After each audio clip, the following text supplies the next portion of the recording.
ಇವತ್ತಿನ ವಿಡಿಯೋದ ವಿಶೇಷತೆ ಏನು ಗೊತ್ತಾ? ತನ್ನ ಜೇಬಲ್ಲಿ ಹಣ ಇದ್ರೂ ಅದನ್ನ ತನಗಾಗಿ ಖರ್ಚು ಮಾಡದೇ ಇರೋ ಏಕೈಕ ವ್ಯಕ್ತಿ ಅಪ್ಪ. ಅಪ್ಪನ ಕೈಗಳು ಕಷ್ಟಪಟ್ಟಾಗ್ಲೇ ಮಕ್ಕಳ ಕೈಗಳು ಸುಂದರವಾಗಿ ಕಾಣೋದು. ಹಾಗಾಗಿ ಇವತ್ತಿನ ವಿಡಿಯೋನ ಅಪ್ಪಂದಿರಿಗೆ ಸಮರ್ಪಿಸೋಣ. ತಂದೆ ಎಂದರೆ ಕುಟುಂಬದ ಆಧಾರ ಸ್ತಂಭ. ತಾಯಿಯ ಪ್ರೀತಿ ಮಾತುಗಳಲ್ಲಿ ಅಡಗಿದರೆ ತಂದೆಯ ಪ್ರೀತಿ ಕೆಲಸಗಳಲ್ಲಿ ವ್ಯಕ್ತವಾಗ್ತದೆ. ಅವರ ಮಾತು ಕಡಿಮೆ ಆದರೆ ಪ್ರೀತಿಯ ಮಹಾಸಾಗರ. ನಾವು ಈ ಲೋಕದಲ್ಲಿ ನೋಡುವ ಮೊದಲ ನಾಯಕ, ನಮ್ಮ ಮೊದಲ ಅಧ್ಯಾಪಕ ಮತ್ತು ಮೊದಲ ರಕ್ಷಣಾ ಕರ್ತನು ನಮ್ಮ ತಂದೆ.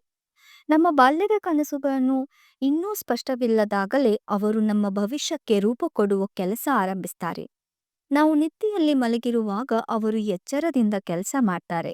ಅವರು ತಾವು ಅನುಭವಿಸುವ ಶ್ರಮ ಕಠಿಣತೆಗಳನ್ನ ಹೊರಹಾಕದೆ ನಮಗೆ ಸುಖಮಯ ಜೀವನ ನೀಡಲು ಶ್ರಮಿಸುತ್ತಾರೆ.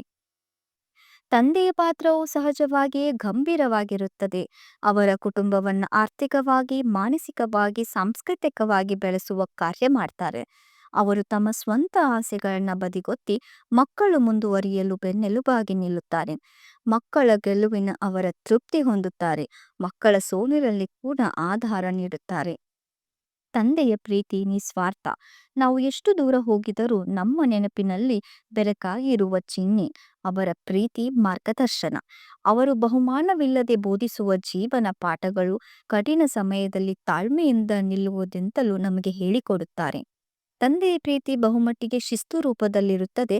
ಅವರು ತಕ್ಷಣವೇ ತೋರಿಸಿದರೂ ಅವರ ಎಲ್ಲ ನಿರ್ಧಾರಗಳಲ್ಲೂ ಮಕ್ಕಳೆಂದರೆ ಅಪಾರ ಪ್ರೀತಿ ಒಡಗಿರುತ್ತದೆ. ತಂದೆ ಒಬ್ಬರು ಮನೆಯ ದೀಪದಂತೆ, ಹೊಳಪಿಲ್ಲದ ಬೆಳಕು, ಆದರೆ ಅವಶ್ಯಕ. ಇಂದು ಆಧುನಿಕ ಜೀವನ ಶೈಲಿಯಲ್ಲಿ ತಂದೆಯ ಪಾತ್ರವೂ ಬದಲಾಗುತ್ತಿದೆ. ಅವರು ಕೇವಲ ರುಜುವಾತುಗಳ ಪೋಷಕನಲ್ಲ, ಮಕ್ಕಳೊಂದಿಗೆ ಭಾವನಾತ್ಮಕ ನಂಟು ಬೆಳೆಸುವ ಸ್ನೇಹಿತನಾಗಿದ್ದಾನೆ. ಕುಟುಂಬದಲ್ಲಿನ ಸಮಾನತೆಯ ಚಲನೆಯಲ್ಲಿ ತಂದೆಯ ಪಾತ್ರವು ಬಹುಮುಖ್ಯವಾಗಿ ವಿಸ್ತಾರಗೊಳ್ಳುತ್ತದೆ. ವೀಕ್ಷಕರೇ, ಒಂದು ಪುಸ್ತಕದಲ್ಲಿ ಓದಿದ ನೆನಪು ಅದು ನಿಮ್ಮ ಅನುಭವಕ್ಕೂ ಕೂಡ ಬಂದಿರುತ್ತೆ ಅಂತ ಅನ್ಕೋತೀನಿ. ಆ ಪುಸ್ತಕದಲ್ಲಿ ಅಪ್ಪನ ಬಗ್ಗೆ ಹೀಗೆ ಬರೀತಾರೆ: ನನಗೆ 6 ವರ್ಷವಿದ್ದಾಗ ಅರೆ, ಅಪ್ಪನಿಗೆ ಎಷ್ಟೊಂದು ವಿಷಯ ಗೊತ್ತಲ್ವಾ ಅನಿಸ್ತಿತ್ತು.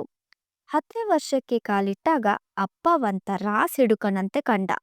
12ನೇ ವರ್ಷದಲ್ಲಿ ಹಿಂತಿರುಗಿ ನೋಡಿದಾಗ ಬಾಲ್ಯದ ಅಪ್ಪ ಕಳೆದು ಹೋದ ಅನ್ನಿಸ್ತು. 16ನೇ ವಯಸ್ಸಿಗೆ ಬಂದಾಗಂತೂ ಉಫ್, ಅಪ್ಪನನ್ನು ಮೆಚ್ಚಿಸಲು ಆಗ್ಲೇ ಇಲ್ಲ.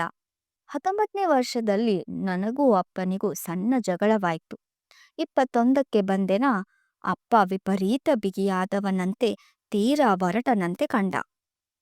25ನೇ ವಯಸ್ಸಿನಲ್ಲಿ ಅಂದುಕೊಂಡೆ, ಅಪ್ಪನಿಗೆ ಗೊತ್ತಿರುವಷ್ಟೇ ನನಗೂ ಗೊತ್ತಿದೆ. 30ರಲ್ಲಿದ್ದಾಗ ಮದುವೆಯಾದೆ. ಆ ಸಂದರ್ಭದಲ್ಲಿ ಎಷ್ಟೋ ವಿಷಯಗಳಲ್ಲಿ ಅಪ್ಪನಿಗೂ ನನಗೂ ಹೊಂದಾಣಿಕೆ ಇರಲಿಲ್ಲ. 35ನೇ ವರ್ಷದಲ್ಲಿ ನನ್ನ ಮಗಳ ರಂಪ ಕಂಡು ತಲೆ ಚಿಟ್ಟು ಹಿಡಿಯಿತು.